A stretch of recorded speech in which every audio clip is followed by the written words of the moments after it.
So you got The Rock, Emily Blunt, and a boat adventure on the Amazon. Do you even need to watch the rest of this review to know that you want to watch this movie?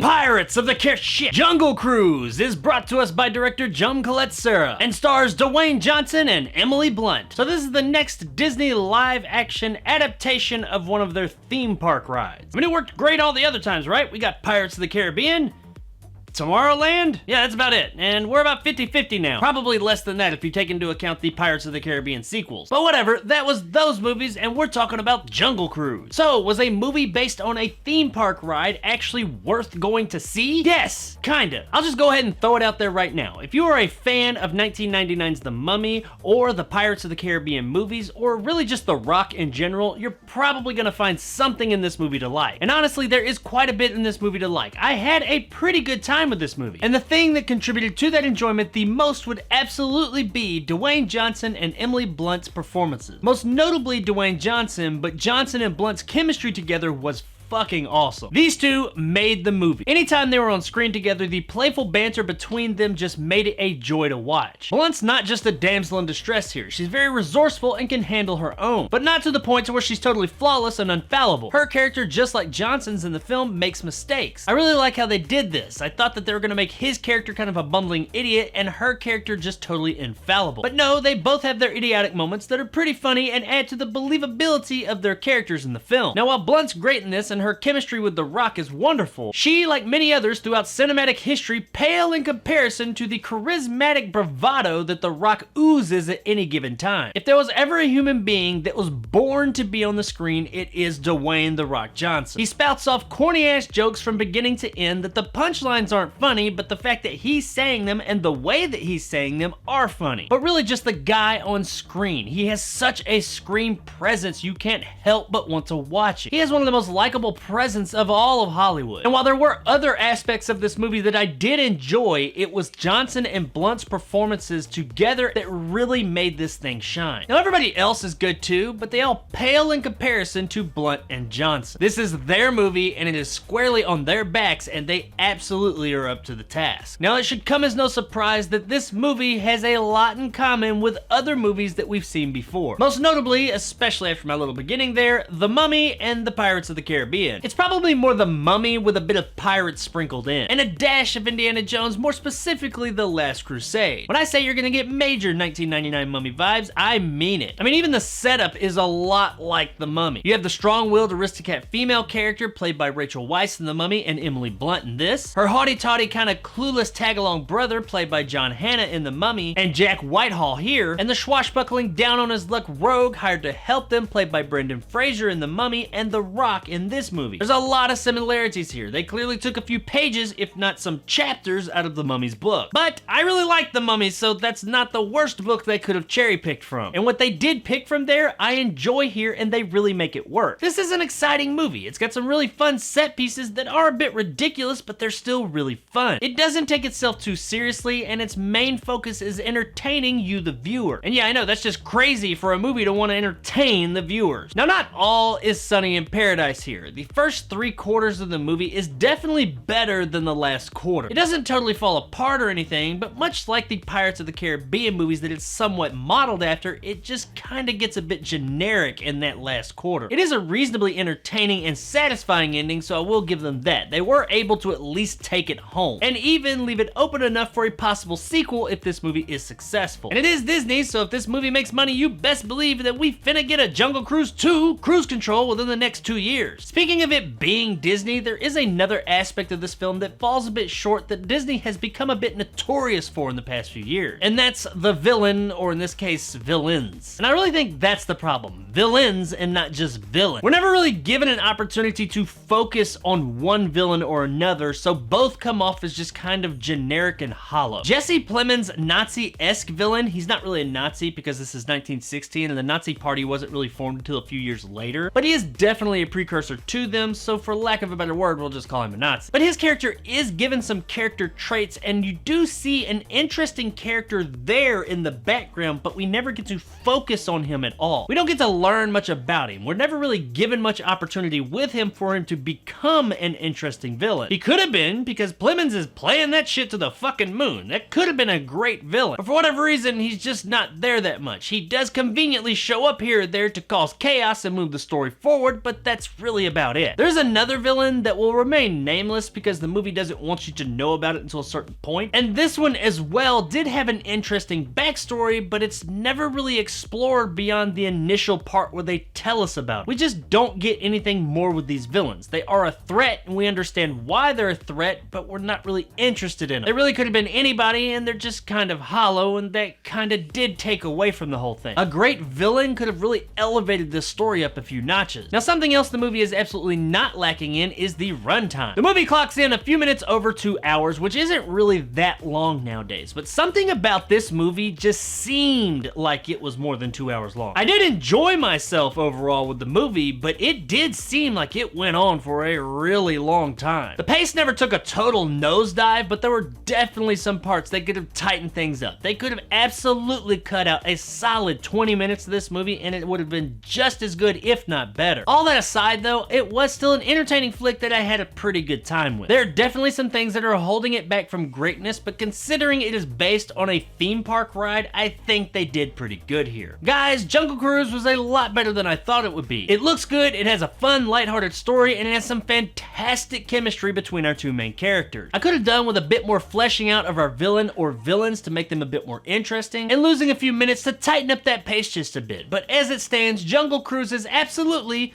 worth a rent. All he wanted was this. I have to return some videotape.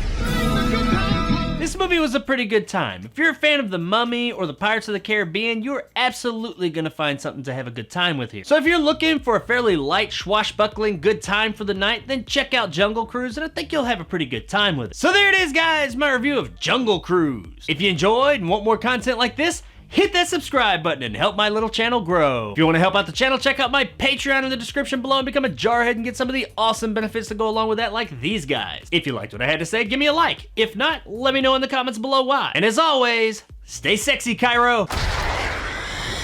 Torpedo. Oh my.